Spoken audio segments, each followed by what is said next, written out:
What's shaking, everyone?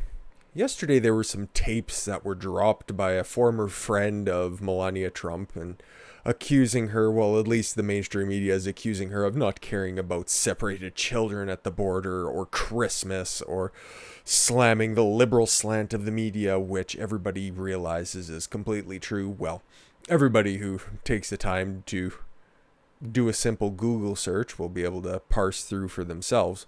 But this got me thinking with the tapes. I listened to them, and it's more or less just an excoriation of the shitty media and makes me really respect her.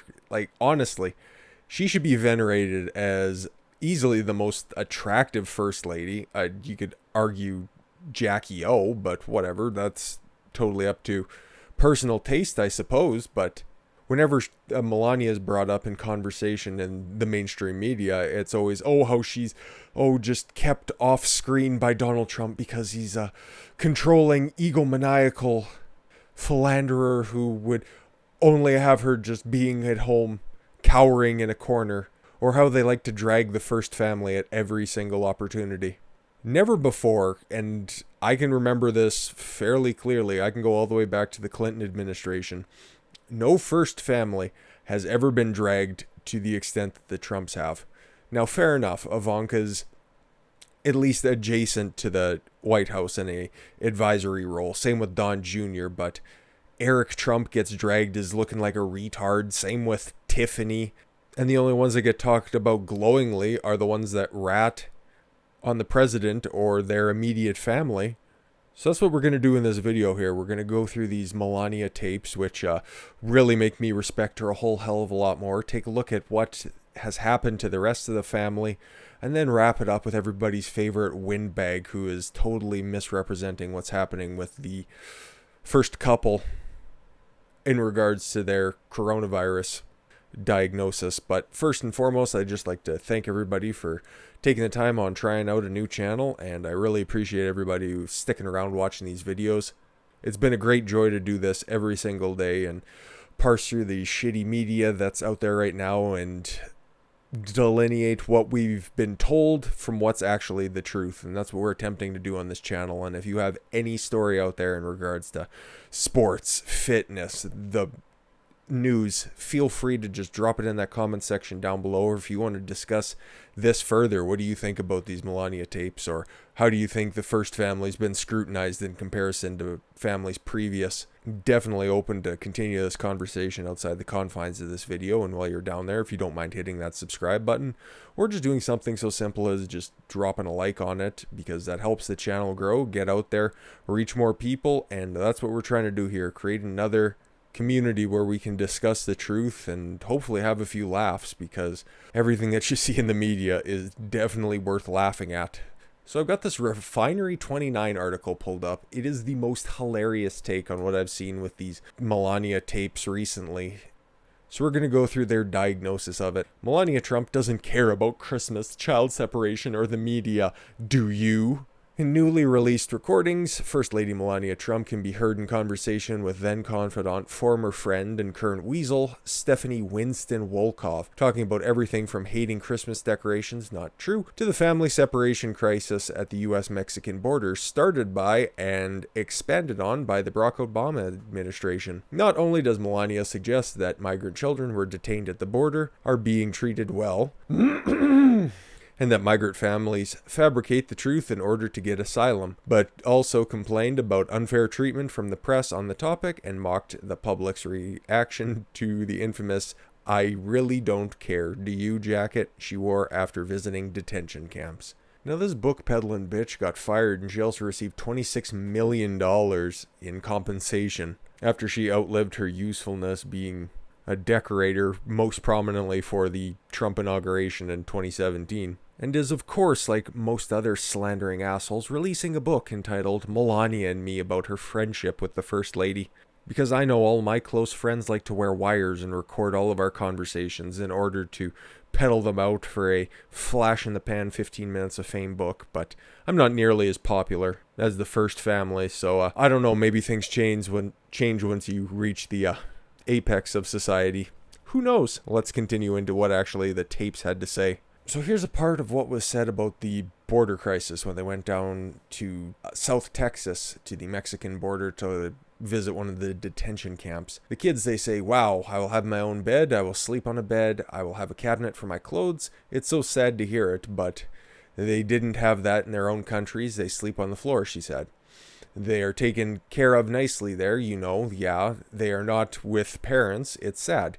But they come here alone or with coyotes or illegally, you need to do something. Furthermore, they go over and they say like, oh, we will be killed by gang members. We will be, it's so dangerous. They could easily stay in Mexico, but they don't want to stay in Mexico because Mexico doesn't take care of them the same as America does. So what's wrong with that? That shows that these detention camps are able to parse out whenever somebody's trying to child traffic people across the border, which last time I checked is illegal, and even just personally seems quite immoral to me. And that happens quite a bit. These cartel members use these kids to mule drugs across the border, and they're treated extremely poorly, and there's no reason to. Even in Mexico itself, it is rich with oil and other natural resources. If it wasn't for all the corruption that's in there, federal, local, state governments, they would be doing extremely well, and Mexico deserves a lot better than what they are doing because they are subject to cartel rule and immense corruption. You could really just take that as a warning note if you want to bend the knee to this Black Lives Matter movement that's going on right now. Just replace cartel with Antifa, and that's not much different. So here's where Melania rips into the liberal media. They are against us because they're liberal media. They say I'm complicit. I'm the same like him. I support him, she said, referring to her husband, President Donald Trump. I don't say enough. I don't do enough where I am. She suggested that she's too busy to do anything about the child separation crisis. She was working on the White House Christmas decorations, which were almost universally panned as a blood red nightmare. Who gives a shit? It's as inconsequential of a thing as I could possibly imagine. And that's what she goes on to say here. Who gives a fuck about Christmas stuff and decorations? See, this is why I love her, because this is supposed to be a personal, private conversation between two friends, and I love Christmas. I love Christmas decorations. In all honesty, these are personal choices, and it really doesn't fucking matter. She wants to be working on what's going on at the border, but instead she's told that she has to be looking after White House decorations because it's some sort of a tradition that the White House gets decorated, and then all of these hobnobbing fucking 1% dickhead media consultants come in and pan her regardless of how great everything looks. So she goes on to say, I say that I'm working on Christmas and planning for Christmas, and they said, oh, what about the children that they were separated? Give me a fucking break. I was trying to get the kids reunited with the mom. I didn't have a chance. Needs to go through the process, through the law. Exactly. She can't just go in there and fix a situation by snapping her fingers. Like, there's law, there's red tape to cut through. And who even knows if that person that brought them over is actually their parents. But I don't remember this part when it happened. Once again, I don't really care what people wear, but allegedly she was wearing a I really don't care, do you, Zara jacket when she went and visited. And her reason for doing so is terrific. But in the recording, she seemed to enjoy that she did something that would make liberals angry, echoing the sentiments of her husband and many of her supporters. I'm driving liberals crazy, that's for sure. They deserve it. Fucking beautiful. It's great to see somebody else realize that they're being spun as being something that they absolutely are not. You take a look at, I often cite old Opie and Anthony references, and Anthony Cumia used to constantly bring up his divorce and how he would be going through it. He would know all the goings on and see the reporters in the courtroom and would read the write-ups in the paper and realize that that's not what's happening. So even back in 2000, the media was as corrupt as it ever got. And it just continues. Now it's patently obvious to see that the mainstream media is in its death throes, and it only keeps ramping up its absurdity. And we'll get to that at the end of the video here. But Melania constantly gets dragged.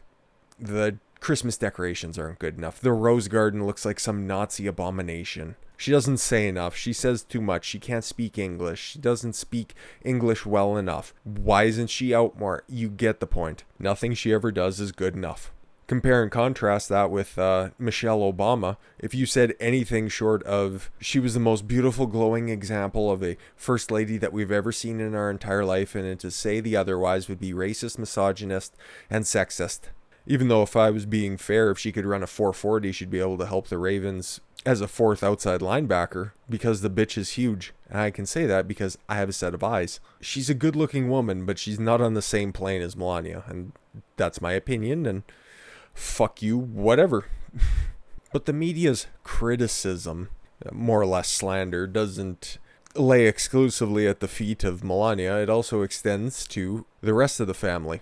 You remember the youngest son, Barron. He was up on stage when Trump accepted winning in 2016, and the fucker is like 7 feet tall now, and he's like 13 years old, I think, now. But not even a kid who was around 10 years old at the time was safe from being a target of the liberal hate machine. Like Peter Fonda, you remember Easy Rider, brother of old Hanoi Jane?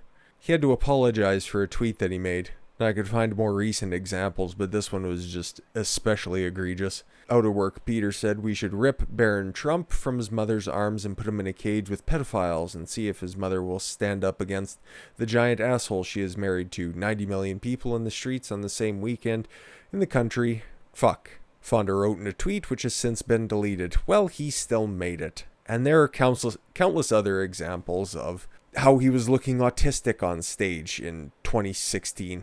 Or how about Ivanka? Even though she is a, I guess, advisor to the White House, she still hasn't been immune from retarded criticism. Everybody's favorite comedian, Samantha B, called her a feckless cunt, if I remember correctly. It was about the same kind of situation that Peter Fonda was tweeting about Barron about. It was about the border crisis where tearing children away from their parents is so evil. It's an inciting incident that almost every movie we've ever cared about. You know, Ivanka? That's a beautiful photo. She put up on her show, she put up a photo of Ivanka and Jared Kushner and the rest of their kids. Oh, it's a beautiful photo of you and your family, but let me just say, from one mother to another, do something about your dad's immigration policies. And then continued to go on an unfunny diatribe and, yeah, capped it off with feckless cunt, because, hey, if you can't be funny, at least be offensive. But on the other hand, you have Don Jr. there, who is Trump's oldest son, and he's a very, very funny guy. He's just like his old man, except he doesn't need to have the filter of the president, and this should be a very inspiring story, but of course, his last name is Trump, therefore everything that he does is evil. Once I got going, it wasn't easy to stop me. Don Jr. reveals he gave up alcohol because he didn't know how to drink in moderation, and feared warning signs from his uncle Fred Trump's death at 42. Now, in case you didn't know, the elder Trump, President Trump, is a teetotaler. He's never drank, he doesn't do any drugs, and that's a very admirable thing to be. He doesn't constantly swing from the rafters touting how he's straight edge like all of these other fucking retards out there that adhere to a life of no alcohol, no stimulants, and I'm straight edge. Fucking wanna be badasses, we get it. And I'd imagine it's a tough thing to do, to give up alcohol when you're drinking and you're predisposed to addiction. President Trump's older brother was Fred Trump, and he died of complications from alcoholism. But because Don Jr. practices things like self-control and understanding the benefits of living a healthy lifestyle, he gets dragged because he's mean to liberals. But then, of course, that leads me back to the big overarching story for the weekend, undoubtedly. So that's when Donald Trump and Melania tested positive for COVID. So, as of today, Trump is said to be improving, but the next 48 hours is critical. So he's in Wilson Reed Hospital. He was flown there on Marine One yesterday. Oh, I'm sorry, that's Walter Reed National Military Medical Center, not Wilson Reed. I don't know who that is. Maybe he's a relief pitcher for the Mets. Couldn't tell you. But according to his doctors, he's relatively asymptomatic. The First Lady is doing as well.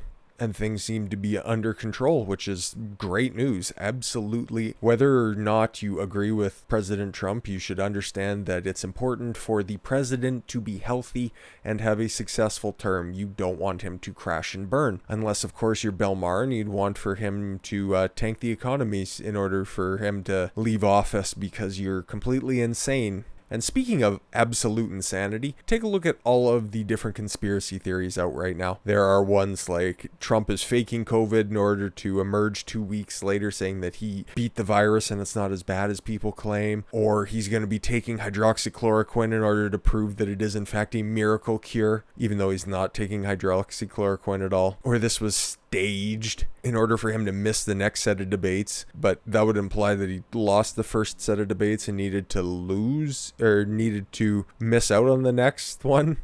They're so hard to follow because they make absolutely zero sense, but yet they get mainstream coverage because you can push every single conspiracy theory if you adhere to the ideology of the leftist and nobody gives a shit. But if you're even slightly conservative and you want to further examine a topic, whether or not you agree with it or not, you get pushed into the dark corner, shadow banned, canceled outright, or have your livelihood taken away just for asking a question. But here's my favorite conspiracy theory that's definitely mainstream right now because it's on MSNBC. Joy Reid, one of their anchors. MSNBC's Joy Reid sparks fury by suggesting Trump is faking his COVID diagnosis because he lies so much and could be using the virus to get out of the debates. MSNBC host Joy Reid suggested Friday on Twitter that Donald Trump may be faking his coronavirus diagnosis to get out of the debates. It's just a perfect encapsulation of all of these fucking bizarre claims that Trump has to face every single day. And I don't know anybody else who could go 3.5 years at this point. Well, actually, it's a lot longer than that when he came down the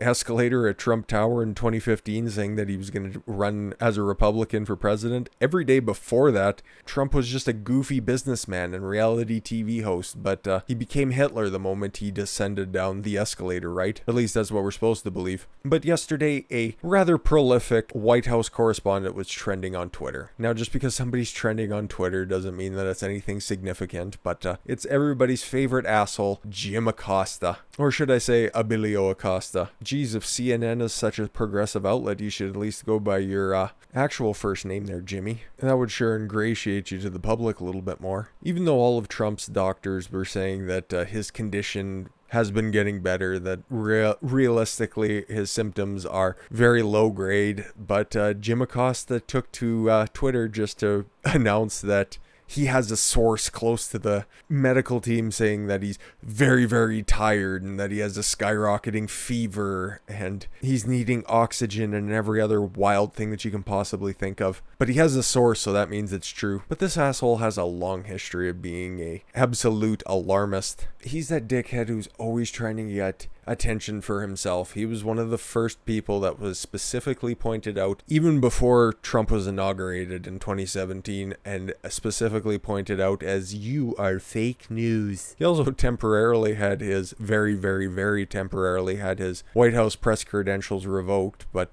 CNN bitched, moaned, and whined loud enough that this was a freedom of the press violation, and he was reinstated. I thought it was important to highlight Jim Acosta because he is out there just making these salacious claims in an effort to get clicks, because that's all the mainstream media is doing right now. They are specifically trying to prop themselves up because they realize that they aren't doing journalism anymore. They are just doing National Enquirer levels of tabloid clickbait headlines, because their old tactics don't work anymore, because there are independent sources out there that actually want to take the time to do proper fact-checking, proper research before running with a story. But no, these guys just want to sit back and collect their 6- and 7-digit salaries, which, hey, if you can get it, fucking by all means, I don't give a shit. I'll do this for as long as it takes for as little money as I possibly get. I don't care, because the truth matters, and the more people who know the truth, the better a society is. So if they just want to slander the first family, which that's realistically all they do, from the first lady down to the youngest child child. Compare and contrast that with every other family in the past. For every Bush twins story about how they were partiers to the sycophantic levels of protection for Barack Obama's children, the first family is off limits. More importantly, because they are non-elected officials who help out in more or less meaningless roles like advisors. Because I could advise my parents on anything, but if my ideas are shit, they aren't going to listen to them. And that's really what these Melania tapes actually show you. What they show you is, if there's an opportunity to take a dump on the Trumps, every hack outlet there is going to take it, because that means clicks and that means money. And that's all that they're doing, and it's disgusting, and call it out every chance that you get. And that's really the topic of this video. I just don't like to be pissed on and told that it's raining outside. It's clear Melania cares about children. She's just able to spot a snake when she sees one. I think that's a good place to end this video. I really appreciate you guys taking the time to watch this video and giving the channel a chance. I've been Khan Swaylo, and I want you guys to follow your gut and get after it. Take care, everyone.